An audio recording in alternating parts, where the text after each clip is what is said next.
Jamal, Freunde seit Tag 1. Die Welt ist ungerecht, mein Freund mag sein, doch beide sind füreinander da. Dream Team, sie kämen nicht ohne einander klar.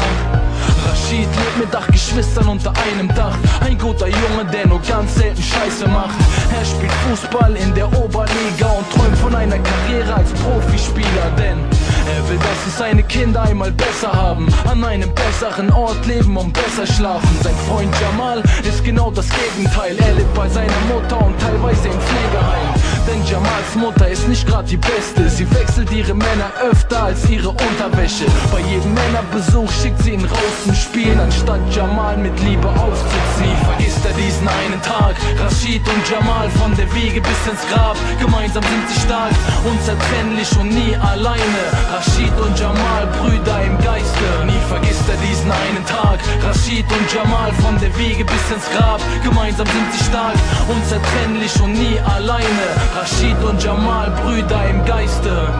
In Rashids Familie ist das Geld oft knapp. Ein weiterer Grund dafür, dass er sich nen Kopf macht. Er trainiert hart und fleißig, denn dass er die Klamotten seines großen Bruders tragen muss, ist ihm peinlich. Jamal dagegen weiß, wie man Geld macht und seine finanziellen Probleme aus dieser Welt schafft. Er glaubt, er hat alles fest im Griff und gibt keinen Fick darauf, wenn er Gesetze bricht. Doch Rashid will was erreichen, er muss dranbleiben. Währenddessen häufen sich Jamal seine Anzeigen. Rashid warnt ihn, hör auf meinen Ratschlag. Okay, du hast recht, Bruder, ich bin nicht dein Vater, doch dein bester Freund, der immer für dich da war. Du liegst mir am Herzen, glaub nicht, dass ich laber.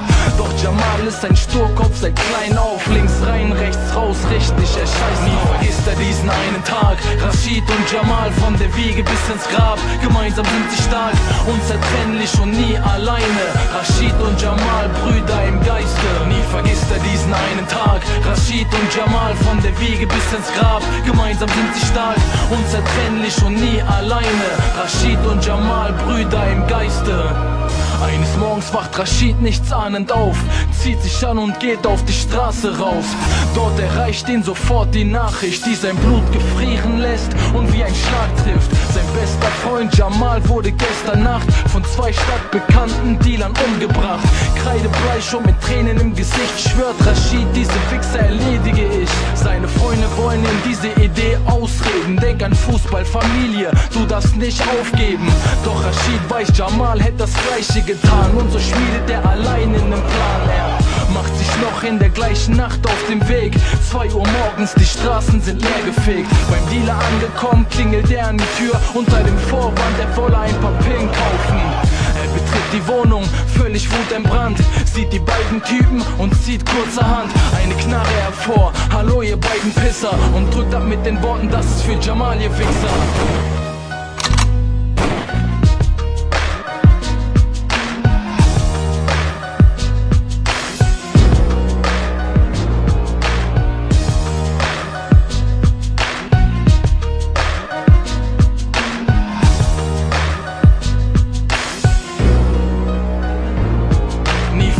Diesen einen Tag. Rashid und Jamal von der Wiege bis ins Grab. Gemeinsam sind sie stark, unzertrennlich und nie alleine. Rashid und Jamal, Brüder im Geiste. Nie vergisst er diesen einen Tag. Rashid und Jamal von der Wiege bis ins Grab. Gemeinsam sind sie stark, unzertrennlich und nie alleine. Rashid und Jamal, Brüder im Geiste.